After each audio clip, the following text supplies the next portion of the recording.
اعوذ باللہ من الشیطان الرجیم بسم اللہ الرحمن الرحیم نحمدہ ونصلی علی رسولہ الکریم اما بعد رب اشرح لی صدری ویسر لی امری واحلل عقدۃ من لسانی یفقہوا قولی۔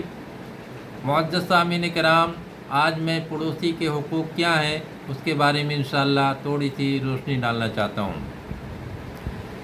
اسلام ایک ایسا مذہب ہے کہ کوئی بھی کام ایسا کرنے کا حکم نہیں دیتا ہے جس سے کسی بھی انسانیت کو تکلیف ہو، کوئی بھی انسان کو، اور انسان تو چھوڑ دیجئے، جانور کو بھی تکلیف پہنچانے کی اجازت نہیں اسلام میں، الا یہ کہ کوئی موذی تکلیف دے جانور ہو، جیسے سانپ وغیرہ ان کو مار سکتے ہیں۔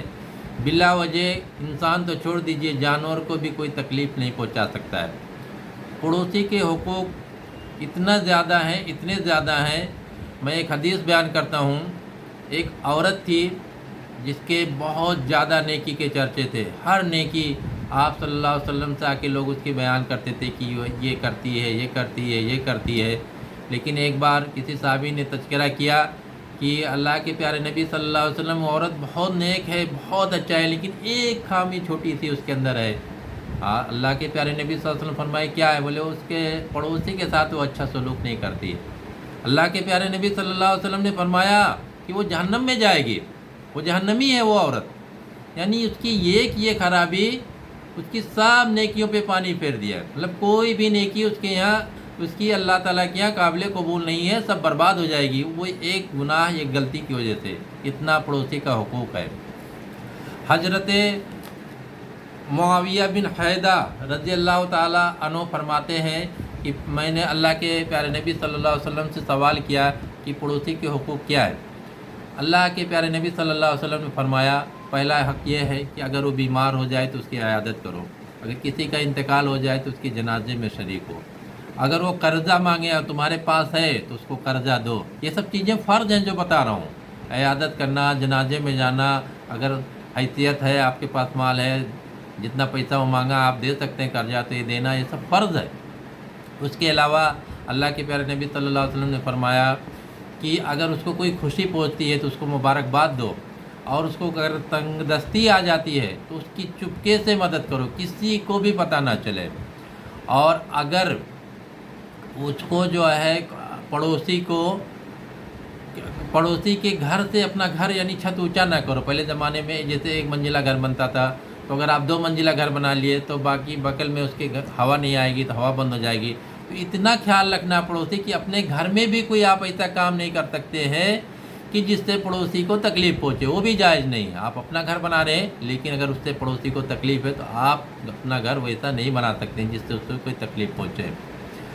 اور پڑوسی اگر کوئی آپ کے گھر سالن بنتا ہے، جیسے اچھی چیز کوئی بنتی ہے، جیسے آج کے دور میں جیسے مٹن بنتا ہے، یا نارملی جو چیز نہیں ہمیشہ بنتی ہے، آپ اس کے پڑوسی کے گھر اس کو پہنچائیے۔ اور کوئی بھی چیز کا اگر پڑوسی سوال کرتا ہے اور آپ کی حیثیت ہے دینے کی تو دینا فرض ہے، کوئی بھی چھوٹی موٹی چیزیں۔ اب یہ دنیاوی حساب سے سوچئے کہ پڑوسی کے اتنے حقوق کیوں ہیں۔ اب یہ ہے کہ جیسے انسان کو کوئی بھی تکلیف آئی، مان لو کوئی بھی دکھ، بیماری، پریشانی، چور ڈاکو، کوئی بھی تکلیف تو یا لڑائی جھگڑا، تو سب سے پہلے اس کا پڑوسی ہی بازو میں وہی آئے گا، کھڑا ہوگا، رشتہ دار تو بعد میں آئیں گے۔ اور ہر پڑوسی پہ یہی حق ہے۔ تو ہر انسان ایک انسان کے لیے اگر اچھا بن گیا، ایک پڑوسی دوسرے پڑوسی کے لیے، میں میرے پڑوسی کے لیے اچھا ہوں تو اس کا بھی پڑوسی تو میں ہوں۔ اگر میں اس کے ساتھ اچھا سلوک کر رہا ہوں، وہ میرے ساتھ اچھا سلوک کر رہا ہوں، تو اس طرح سے آپ جوڑیے تو پوری دنیا ایک دوسرے کی پڑوسی ہے، کوئی نہ کوئی کسی کا، ہر کوئی پڑوسی ہے اور ایک دوسرے کا پڑوسی ہے۔ تو پوری اس نصیحت سے، اس درس سے پوری دنیا کا سدھار ہو جائے گا۔ اور پڑوسی میں کوئی ذات دھرم کی کچھ بھی نہیں، پڑوسی کوئی بھی ہو، کوئی غلط فہمی نہیں رہنا چاہیے کہ مسلمان ہو پڑوسی، جیسے ہم مسلمان ہیں تو ہمارا پڑوسی مسلمان چاہیے، پڑوسی ہو گیا بات ختم۔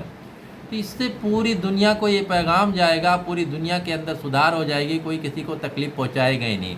اسلام میں اور قرآن اور حدیث میں کوئی بھی ایک حدیث یا قرآن کی آیت ایسی نہیں ملتی ہے جس سے کسی انسان کو، دوسرے انسان کو کوئی تکلیف پہنچائے، یہ اسلام میں جائز ہی نہیں ہے۔